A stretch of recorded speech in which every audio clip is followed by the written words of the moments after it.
All right, welcome everybody. It's the final day of the Black Communities Conference. It's hard to believe it's been such a rich number of days, and we're both sad that it's ending, but at the same time, really glad that we have really exciting stuff to close us out today. So I'm Carla Slocum, co-chair of the Black Communities Conference, along with Mark Little, who's here also. And we're joined today by Michael Twitty, a cultural historian and food researcher and all things food with us today. And we're here to talk about his new book, which is Rice, published by UNC Press.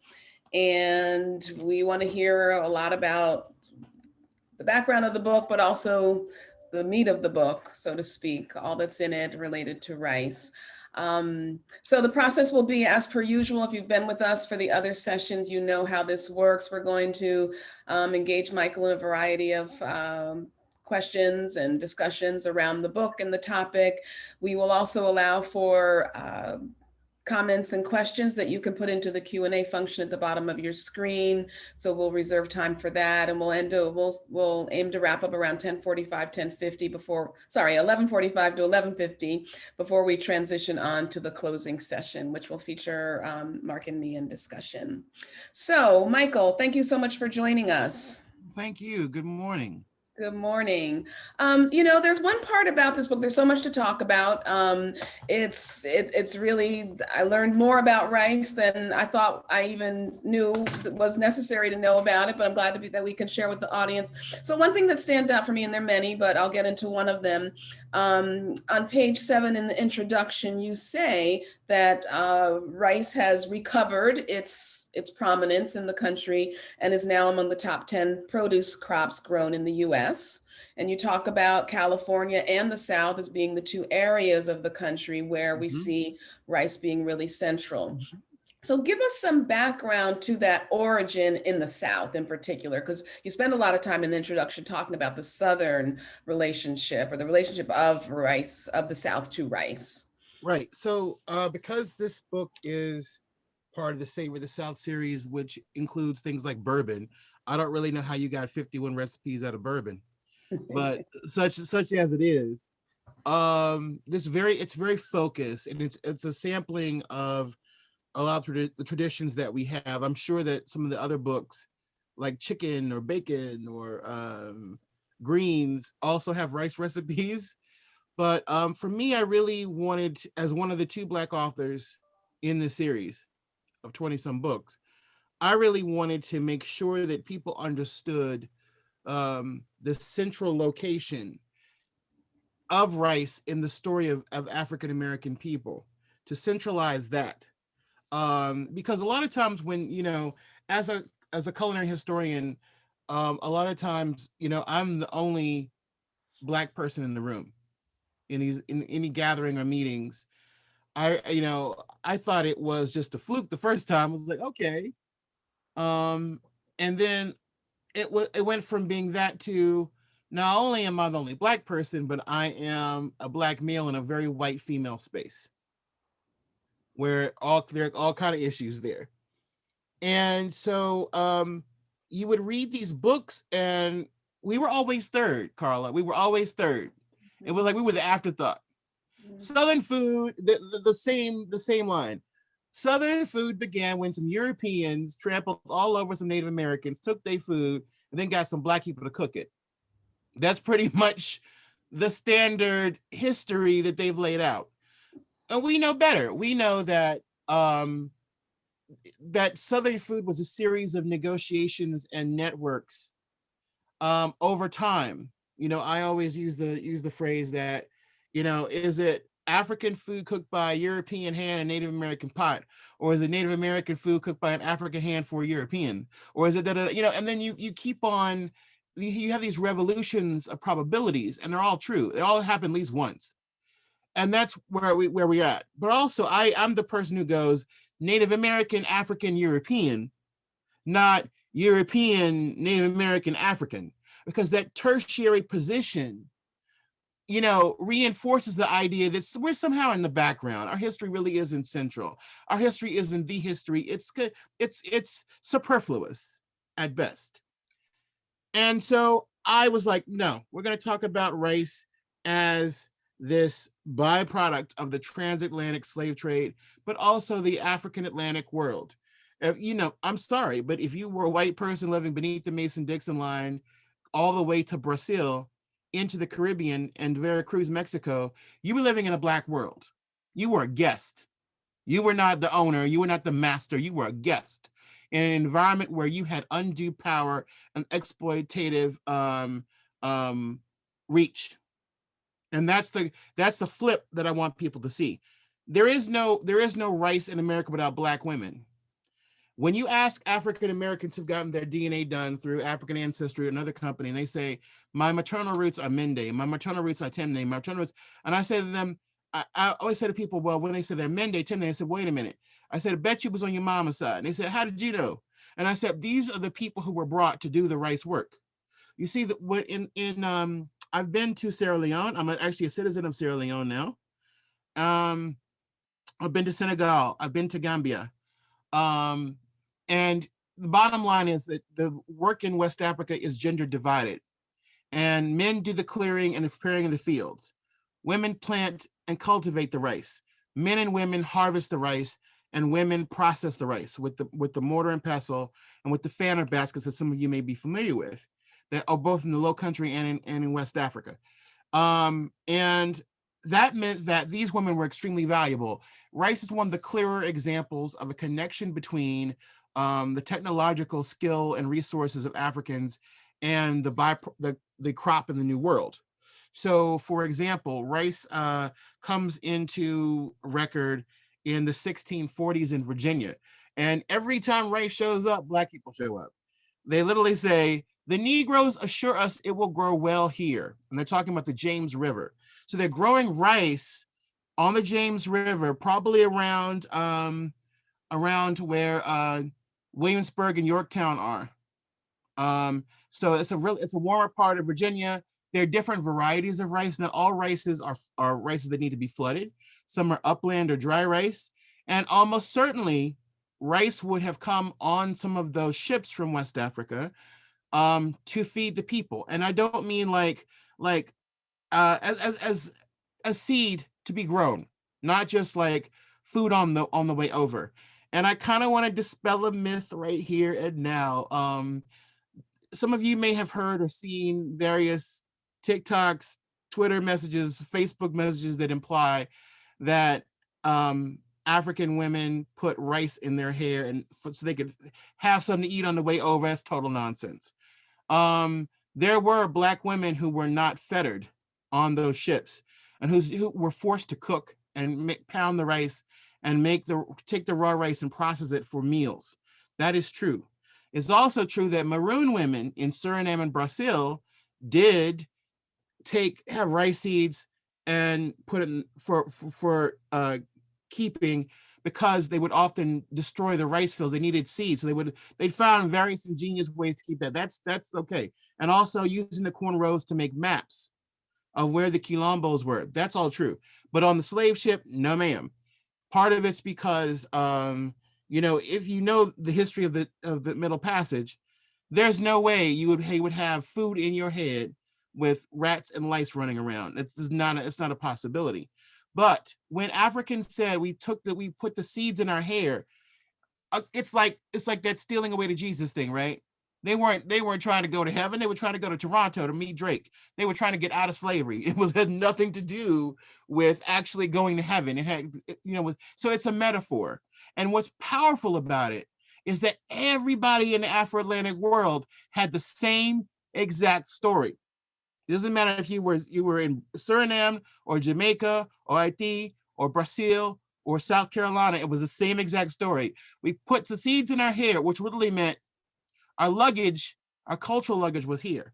So in the 1670s, Carolina colonies founded, and then in the 1680s, there's a ship that gets shipwrecked from Madagascar. Those are my other roots. People of Madagascar are part Indonesian and they're part African over centuries. My mother used to joke with me before she left this world. She says, that's where you got your visage and that pretty hair from, because people in Madagascar are gorgeous. And we have like let's see, the Wayans, Maya Rudolph, Ben Jealous, all these folks are Madagascan heritage. So these were the other rice carriers. You know, there's, of course, Sierra Leone, Liberia, Senegal, Gambia, Guinea, Guinea-Bissau, but there's also Madagascar. And if you can imagine, my ancestors from Madagascar, which are on both sides of my family, were on a slave ship for 6 months. It gets unimaginable. But what is missing in all these stories is they say the ship captain introduced the rice. They don't talk about the people on the ship. They never talk about the people who were already in South Carolina who had a variety of rice from West Africa called Oryza glaberrima. That's a scientific name. So glaberrima is traditionally used for African rice, although there are several other varieties that are found wild that are also foraged. And then there's Oryza sativa, which is Asian rice. So this is very complicated, and I promise I won't bore you with more history for more than the next 2 minutes. So Oryza glaberrima is called red rice. It's a reddish brownish rice. There's not just one variety, there's many varieties.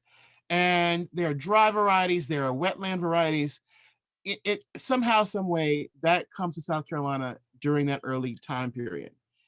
And we know this not only because we have records of it, but because it was also found the seed was also found in the community in Trinidad and Tobago of people who were actually enslaved in South Carolina who escaped to the British during the War of 1812 and made it to the Caribbean and lived free.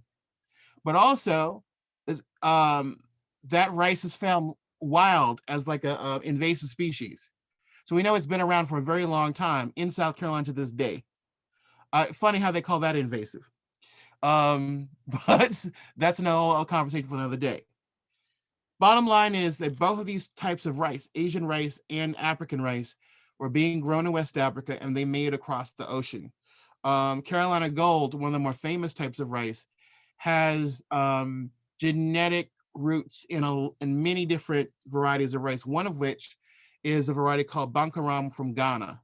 And rice became cultivated in places outside of Africa's rice belt, which is along the Niger and Senegal rivers in Casamance and Gambia, etc., because basically the Europeans introduced it as a means of providing food for the ships.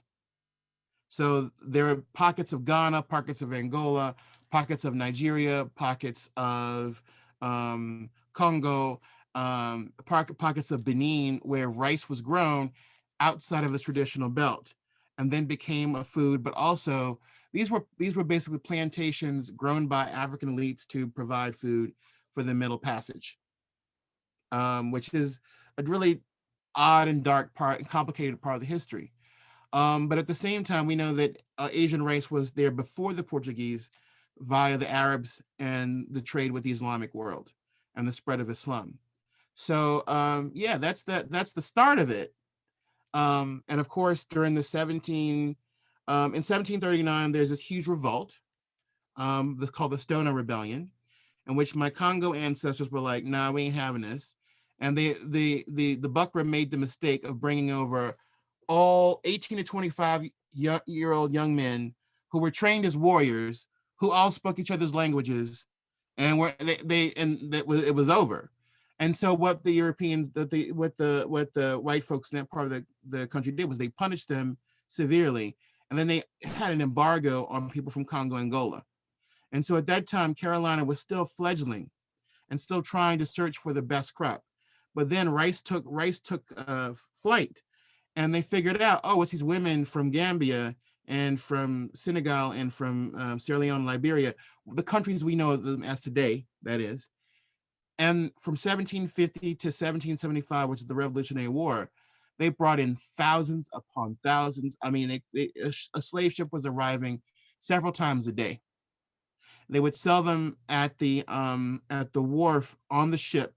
It wasn't like what you see at the auction one by one. It was terrifying. What was called by scramble, and what that meant was, imagine you've never been around this many people who don't look like you and don't talk like you, don't smell like you, don't live like you ever, and yet they all rush onto this boat with like handkerchiefs and chains. And the idea was, once you caught your Africans on the ship, you would then negotiate a price and take them away. And so that's how my sixth great grandmother, Mende woman, came to this country. And it's harrowing. It's like now that I know, and I've been to Bunce Island, I've read the whole process. It's deeper than I thought it would be. But that's what we do. That's why I've said to people before, if you think that Black and brown people are angry and overly passionate and oversensitive about our food, this is the damn reason why. Because we can never go to our plates, our traditional food, without going through that trauma highway that other people can just shirk off because they live in white privilege.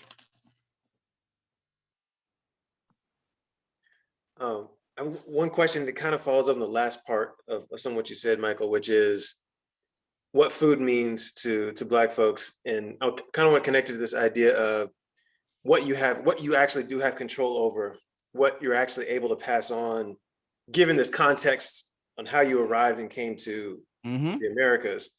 And so two questions. One, if you talk a little bit about your personal experience and kind of what you know in your scholarship, that the recipes that are in this book and recipes that include rice, what they mean for different Black communities, one, and then two, just more specifically on the rice itself. You talked about, rice that was grown in Africa making its way to the Americas. What, if any, of those actual varieties are currently available, are being, thought about being brought back, and that sort of thing? Okay, so this is a great question. So I'm going to start with the latter.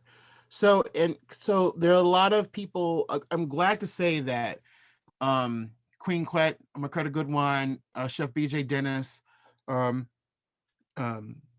Glenn Roberts, and other folks who are in the know, who are dedicated to working, within the community, are combing places like Suriname for rice. The Maroons, for example, tons of different varieties of rice that were pocketed away in these communities in Guyana, Suriname, and French Guiana. Those three countries, and Brazil. Those Maroon communities grew rice.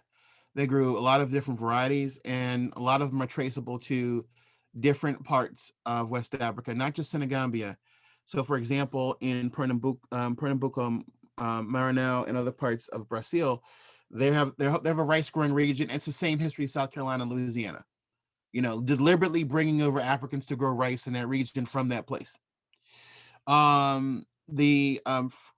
Dr. Francis Morian in Trinidad is working on what they call American rice.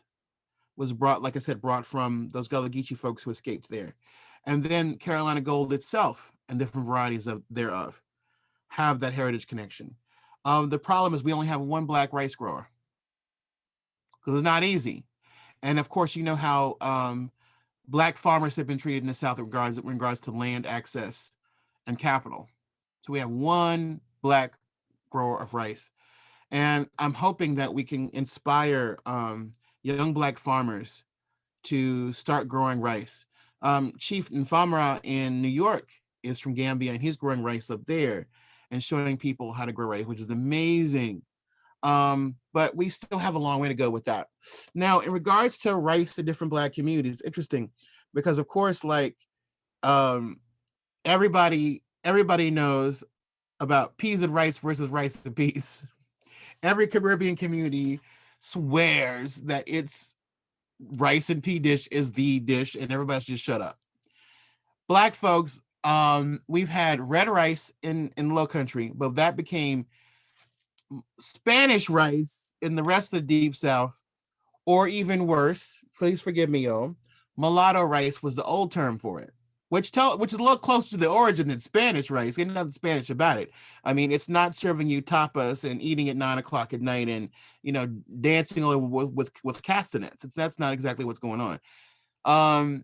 And you notice that in a lot of Black food history and folklore, the Black origins get obfuscated. They get shifted, so the names start to change. So it's like we're not going to call this jollof rice. We're not going to call this We're going to call this Spanish rice. Ain't nothing Spanish about it. Same thing with Mexican rice. the so-called Mexican rice, arroz mexicana, is developed right where the Senegambians were. Like, no question, like right where they were brought in on the ship, right where they lived. So many aspects of Mexican culture, from textiles to vernacular architecture to songs. You know, I will remind everybody on this call that La Bamba was not Richie Valens. La Bamba was an Afro-Mexican folk song. So there's so many different aspects of Afro-Latin cultures that, you know, just the blackness, the Africanness is obfuscated. It's completely shifted aside. But, you know, and then of course there's West African immigrants and us reconnecting to our African roots with jollof rice, which don't even go there. You know, if you're in Ghana, don't you dare say you had jollof rice in Nigeria, and vice versa. And do not tell the people from Ceylon, one of my homelands as well, that, you know, whose rice you think is better. I call myself a Gajarian because I'm a lot Ghanaian, a lot Niger, a lot Yoruba and Igbo, and a lot Mende Temne Fula. And so, like, look, I don't get into it. I'm like, look, y'all, I had no part in all these peoples mixing together. So therefore, I am out of the whose jollof rice is better. I'm not even gonna say it. I'm not gonna go on record because I might be assassinated for that point. So we ain't gonna go there. But it's interesting, like, you know, the Ghanaian rice tends to be a little browner, the Nigerian rice tends to be a little redder. The Ceylon rice and Liberian rice tend to have like they're different proteins, different vegetables in them. Same thing with rice and peas in the Caribbean. It's not all the same. I mean, Jamaican version from you know, Ghanaian pickup rice, Guyanian pickup rice, and then of course there's the roots of red beans and rice in IT, right? So the Haitian rice comes to America, New Orleans, and through the Haitian Revolution time, and becomes the traditional Monday dish of red beans and rice. So you know, we have this transnational dish, you know, and we're not even mentioning Hoppin' John. There's Hoppin' John in South Carolina, Georgia, North Carolina, Florida, which is not black eyed peas and rice. It was red field peas. But, you know, when that dish went into the rest of the South, they may not have had the same red field peas, or they may have died, you know, may have died out in the community. Remember, this was people on foot carrying everything they had with them. In New Orleans, it becomes jambalaya congri. So jambalaya congri is almost exactly the same recipe as Hoppin' John. It just uses the black eyed pea that you all are familiar with, that you grew up with. So everybody has their own little recipe, variety, type thing that, you know, I always say that for people of African descent in the New World, our plates are our flags. So yeah.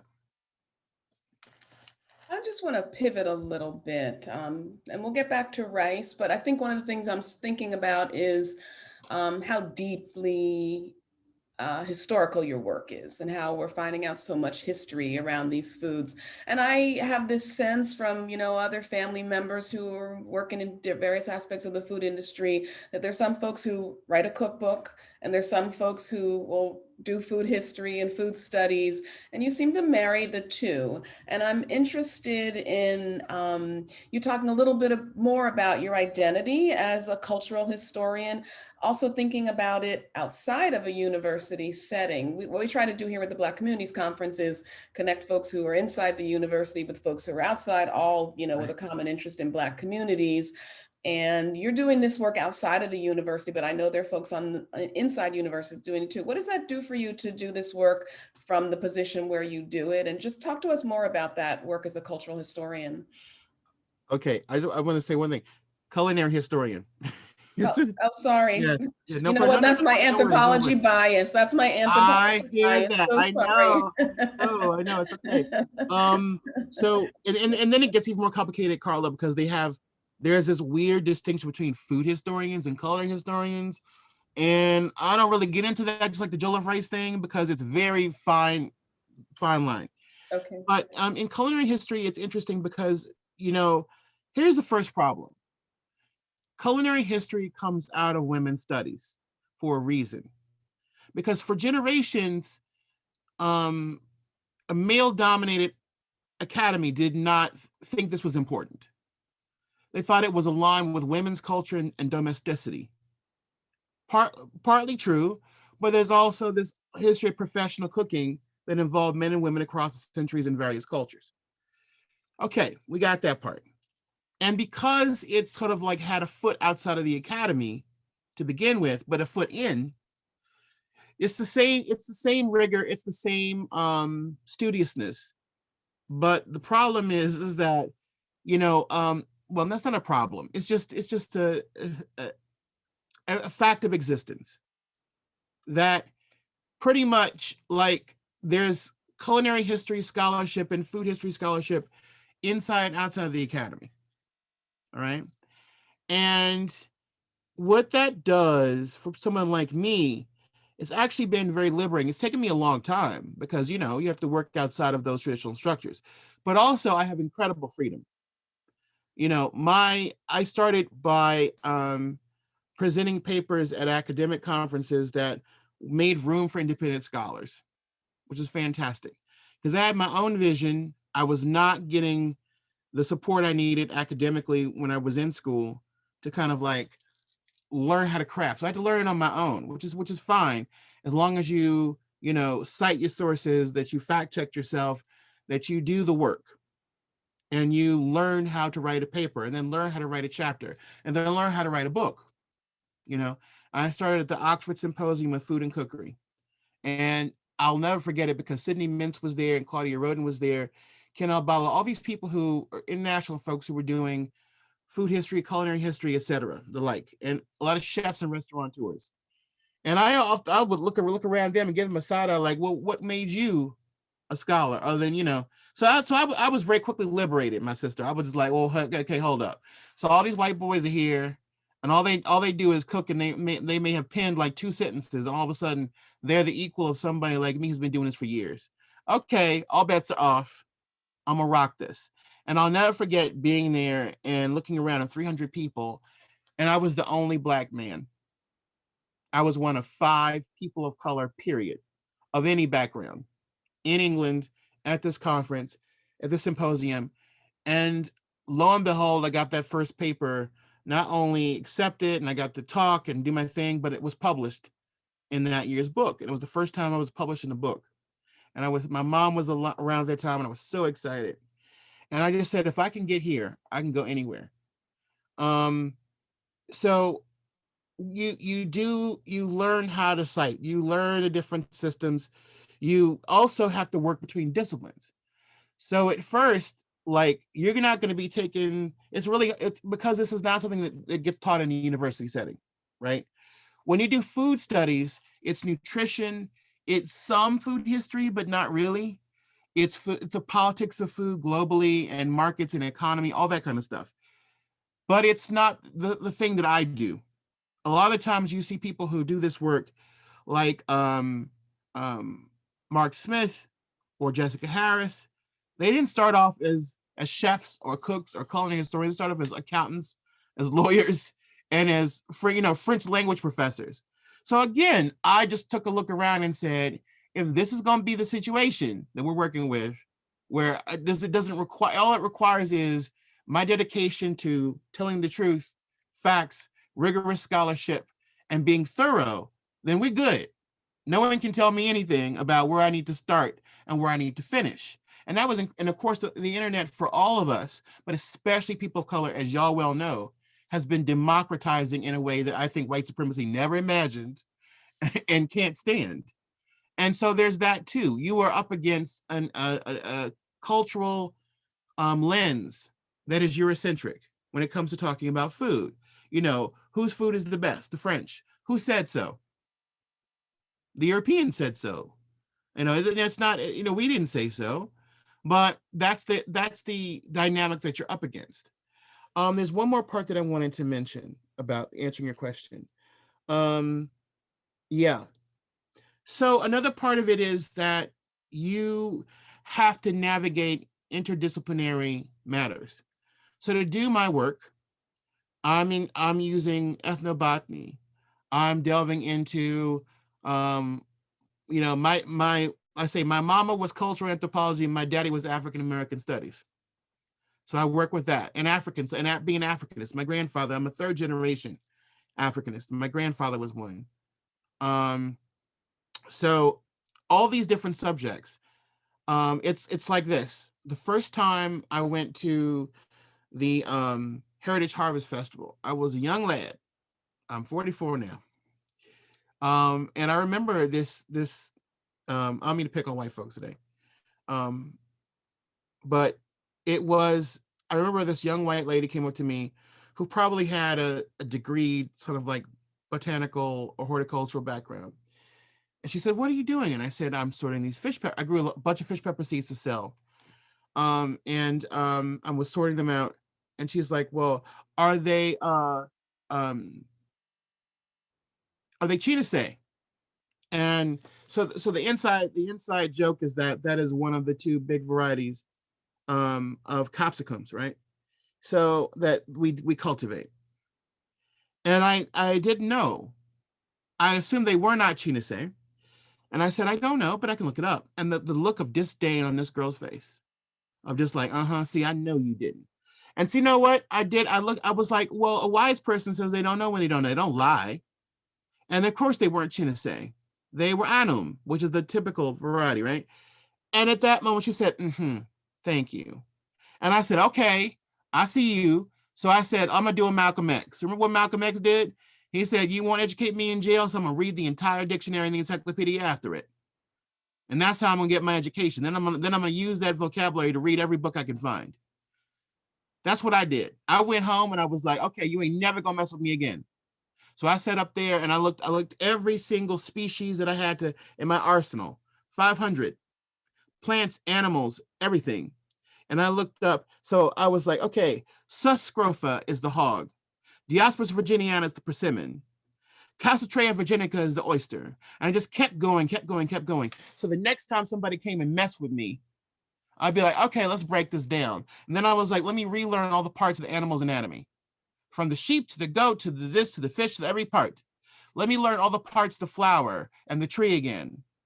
The stamen, this, the pistil. Let me learn. So when I talk about exactly where the ingredient comes from, I'm able to work with anybody. I started learning the language of archaeology and how archaeology gets dated. I went to all of them, so that when I go into these settings as a Black man, knowing that I am going to be forced to be 3 times good to be just as good, that I have the arsenal. Gordon Parks used to call it a choice of weapons. Well, my weapons are scientific Latin, thanks to Linnaeus, and the traditional knowledge of our people, because I elevate that too. I'm just like, oh, no, no, no, no, no. When our ancestors and elders say it is so, it is so. It is just as much as important and valid as anything you put in a book.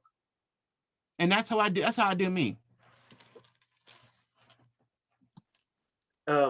Yesterday afternoon we had a panel of folks, and one of the presenters was talking about how during COVID she shifted her primary work that was focused on activism and filmmaking, and shifted a bit to providing food.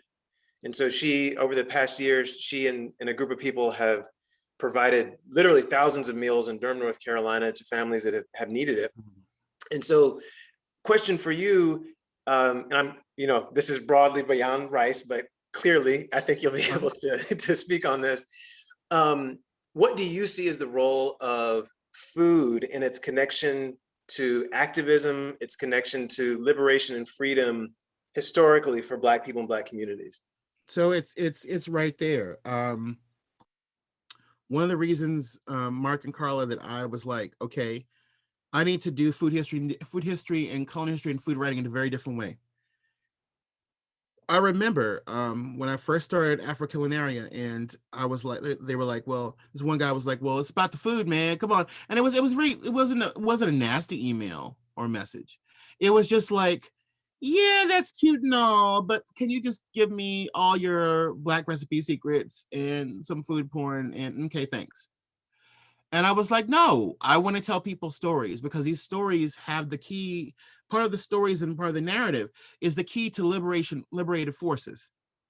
Because you can't, because it's in a book or because it's on the internet, doesn't mean that we don't forget it. Doesn't mean we don't, what is that word?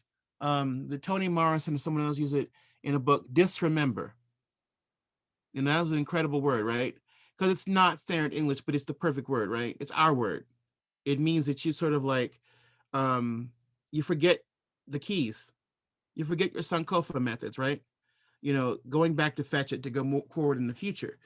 And, Georgia Gilmore, right? She's this beautiful Black woman in Alabama. And she got cheeks like me. She's talking about, okay, I'm going to use my sweet potato pies and my fried chicken plates to sell, to make money, to get people out of jail, to pay their bail money, or to provide resources for people who are marching. And it's like, okay, we did that. We already have a lot of these solutions. Our ancestors who were enslaved in urban settings demanded garden space, which, in some ways helped their slaveholders out because it reduced their dependence on them for certain parts of their diet. But the bottom line was, we know in our age of knowing nutrition that those gardens kept them a little healthier than they would have been otherwise, kept them alive. In fact, Frederick Douglass talks about how, like, the enslaved weren't the ones who got the gout and chronic illness. That's the one thing we didn't have going for us. And it was because we were garden people, we were vegetable people, we were vegivores. We weren't the ones who were eating literally high on the hog or high on the cow all the time. We had a limited protein diet, and we had this thing from Africa where we were dependent upon the ground for our food. But there's another element to it too. Like right now, I did a story for Travel and Leisure, going to the Low Country, and something just struck me, and I was like, okay, all these Black folks are doing the same thing. They are relying on resources that we learned during Jim Crow to make a living. So as the brick and mortar places shuttered and everybody boo-hoo, well, a lot of us don't have access to, because of systemic racism, don't have access to the same capital, platform, power, and privilege that allows other folks to have those brick and mortar restaurants in which they've built fortunes. Then there's us, the barbecue man on the road. Then there's us, the family that still sells a plate out the back door. Then there's us, the Black farm where BJ Dennis and Marvin Woods and these other folks who were doing a big, beautiful dinner have the picnic table. So everybody got their own picnic table, spread apart wide in this field. And they came up one at a time, got their food, took it back to the table. And it reminded me of the scene from Fried Green Tomatoes, if you remember that movie. Big George, who does the barbecue, all the Black folks are outside in the back on picnic table because they couldn't eat the same restaurant by Alabama law. And it reminded me of that. And I go, oh my God, we may not have the same resources, but we're surviving COVID in different ways because we already have these elements of survival baked into how we have had to do without the same resources, but also our creativity. I mean, the takeout was invented not because of convenience, it was invented because of segregation and Jim Crow, and other class and racial divisive forces. So, it's funny how, like, my mother used to say to me that the Black woman and Black man will always survive because we're like the critters that survive a nuclear fallout. We already know how to do this. Everybody else gonna scramble and try to breathe. We're gonna be fine. If we're given the right resources, and they're available to us. I mean, right now, as you all well know, the rollout of the vaccine in nursing homes precludes the fact that for a lot of us Black and brown people, our elders live with us. Our elders can't afford to be in those facilities. And it's just like people are not thinking about ways to support our communities through food, through health, because they don't understand our communities. They don't understand the diversity of dynamics that interplay in terms of Black communal survival. And so it's more and more up to us to determine our food systems. It's more and more up to us to advocate stronger in healthcare. It's more and more up to us to figure out ways to create dialogue between different Black communities, different states, different cities, different ethnic factions, and make this work. Because we freed ourselves in 1865. Lincoln didn't free none of us. We freed us. And we got to do the same thing in 2021. We have some questions that are coming into the Q&A function. I want to turn to those because we'll quickly run out of time. One question is, how much is rice consumption still mainly a Southern thing? You've given us the history of it. How much would you think of it as still a Southern thing today? Absolutely. I mean, it's funny because, you know, I've had the opportunity and blessing to travel around a lot. And, you know, when I've been to New England, when I've been to the West Coast, when I've been to the Midwest, nah, hot dish, lutefisk. That's sort of a joke. But rice itself, and by the way, Midwesterners, wild rice, Zania aquatica, is not the same as Ariza sativa nor Ariza glaberrima, so please don't miss me with that. I had a lovely racist email sent to me basically saying I was a fool, I was crazy, rice was indigenous. These African slaves, a word I never use, had nothing to do with rice. I was like, nah, you got the wrong one. So I set them straight. Then they said I was rude, and I said, no, you're rude. So the the bottom line is this: Southern people. I mean, I never forget going to my granddaddy's house, a blessed memory, the first time, and he left us at 99 several years ago, with 1 month to go to his 100th birthday. And I never forget the first time I saw these huge sacks of rice. South Carolina household, so you know. So, you know, right in that household, rice and corn were the two big things. So we had both going on. But like that just shows you, like, I know so many Black folks, particularly from the coast, but other places as well, who go, I need to eat rice several times a week to feel like I've eaten, which is really cool because like I was on a call with Padma Lakshmi the other day ago. We did Taste the Nation together. We did the Gullah Geechee episode, and Padma and I, you know, have the opportunity to go hang out with her, and she was like, even the dosa that she served at her house was rice based. And then we talked about her being Tamil, which is an ethnic group from southern India and Sri Lanka, and she goes, you know, in Tamil we have a phrase, is the dinner ready yet? Is the phrase translates out to, has the rice been put down on the table?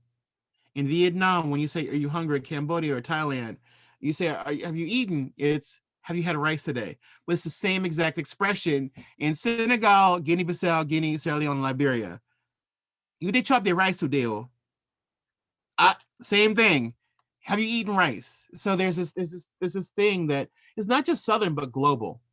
And it's really interesting. I was saying to the people on the call the day ago, I said, you can be Kurdish in Nashville and rice is your thing. You can be Cuban in Miami, Afro-Cuban. We ain't talking about them other ones.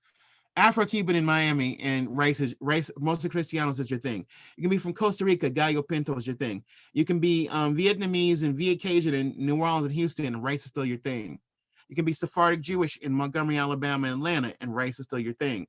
And of course, you can be Gullah Geechee or Louisiana Creole, and rice better be your thing several times a day, multiple times a day, in many forms.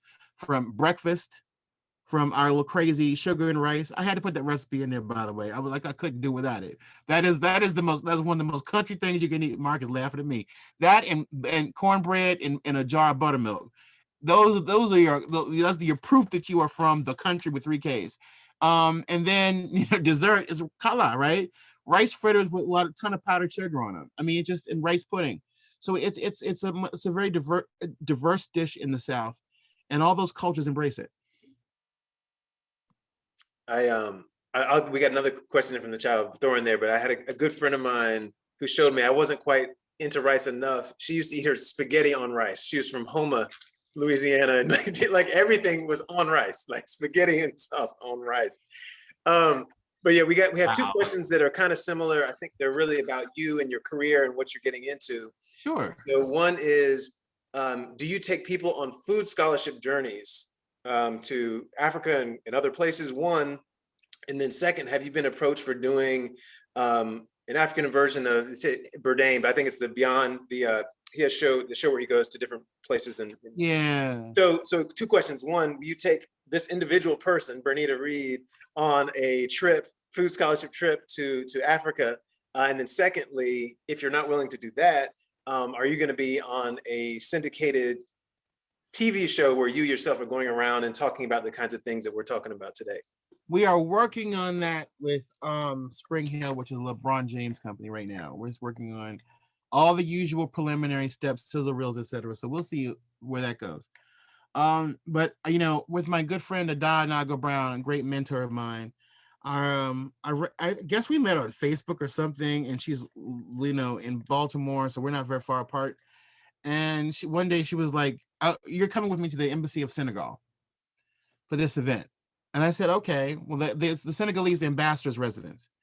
So we went down there, and of course it was off the chain, and I was meeting all these different diplomats and ambassadors and representatives from different parts of Africa. And I'd always wanted to go to the continent since I was very young. My mother, of blessed memory, and her siblings lived in Kenya during the 60s, many years ago. So for me, growing up, Africa was always going to be a thing.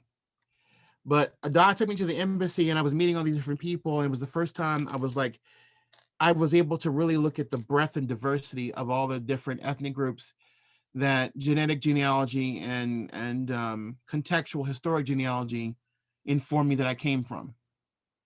And so I'm looking around the Angolans and the Senegalese and the Gambians and the Ghanaians and Nigerians, the Igbo from the Yoruba, from the Mende, from the Wolof, and I'm going, wow, I have little bits of all these people that I can see in my face and my body. Of course, I got a Ghanaian body because we're linebackers.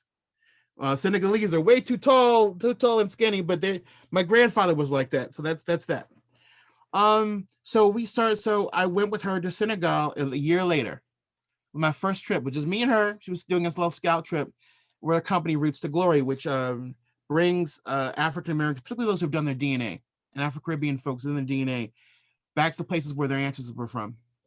And it's always been, so I got hooked. I mean, when the pandemic started, I was in Gambia the day that we were told there's going to be lockdown. And the irony / coincidence was the day that, who the former guy was like, nah, y'all can't come back up in here. I remember we got the news when we were in Jufere, the village where Kunta Kinte was born. And I just thought, okay, this is a flip of fate, isn't it?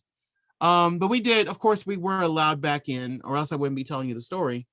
And through France, of course, European country. Although I must tell you that in West Africa, they weren't playing. They did not play. They know the danger of pandemics and epidemics. And I got to tell you, the level of cleanliness, the level of hygiene, and long before I even set foot in this country, Senegal had it together. Gambia had it together. So that's just let people know. But we've taken a number of different groups of people to West Africa on basically culinary tours where they get to learn. Well, give you a quick example. When we were in Ghana, that afternoon, we were cooking in the Jamestown section of Accra. We were making banku and fried fish. Like, we got in there with the people, and it was like, okay, they put us to work. They were like, okay, you go over there and stir that banku, which is a corn based fermented sort of like, I don't know how to describe it, between grits and mashed potatoes, but it's corn. And you eat that with like fufu. You eat it with your vegetables or meat or protein, fish, whatever you got. And so we were cleaning fish, we were stirring the banku, we were making the shito, the pepper sauce, all of it. And that's how we do these excursions. It's like, these are your family. You are meeting your long lost family, and you're learning how to cook with them. And I'll tell you one last thing about that. One of the most powerful moments for me was when I was in Ghana and I was helping the ladies out. And by the way, men do not do a lot of cooking except for the grilling and barbecuing and all that kind of stuff in Africa, and sometimes frying. So it was kind of a little bit unusual, but they had me stir the stuff in the pot. And then I remember that, in our culture, we don't put our mouth on the spoon and put it back in the pot. So I was like on the back of the hand, and then I washed my hand, and the women went nuts. It was like, everybody was like, what? And I'm just like, okay, what do I do? And basically I said out loud the words, but I've always done it this way. And then I realized what they were so excited about. They knew that I had a mama who had a mama who had a mama who had a mama who had a mama who had a mama who had a mama from Africa who taught me the right way to taste that food. On the back of my hand, you wash your hand, you go back to business. You don't do, and they were just like, that's you one of us. So when you go to Africa, they know you by two ways: how you eat and how you dance. And believe me, the minute you get off that plane and the minute you get to the whatever, they gonna make you dance. In Sierra Leone, they made us dance the minute we got off that plane. I was like, do you realize this took us 18 hours to get here? They did not care. It was like, it's time to percolate. It's time to cha-cha slide with us. And that's all there is to it. So yes, once the pandemic is over and once Dot figures the company out where it stands, we would love to get people to come with us to Africa, to a new place. We've been to Benin, Ghana, Cameroon, Nigeria, Sierra Leone, Togo, Senegal, Gambia. So we got other places to go too. Well, I know there are some people in the audience who are already chomping at the bit to try to figure out how to get signed up for that. They're actually putting questions in the chat. Is there a process for your selection? No. Okay. Well, you may hear from some people from the audience Cool. who may be, contacting you to express their interest. We are out of time, unfortunately. Of course, there's so much more we could talk about, but we've run out of time. We've got to transition to the next session. But thank you so much. This is great. We encourage everybody to get the book, Rice, the Savor of the South series with UNC Press. And we didn't even get to talk about the specific recipes, but there are a lot of recipes in here that you all need to see. And also, quick shout out, The Cooking Gene, which won me the James Beard Award, not once but twice, writing and book of the year. I'm the first Black author, history of James Beard, to win book of the year. So get The Cooking Gene if you don't have it. And thank you very much, Carla and Mark. I just really appreciate it. This was a very fruitful discussion. I appreciate it. Agreed. Thank you for joining us. All right. Take care, everybody. Thank you. See you as well. Michael.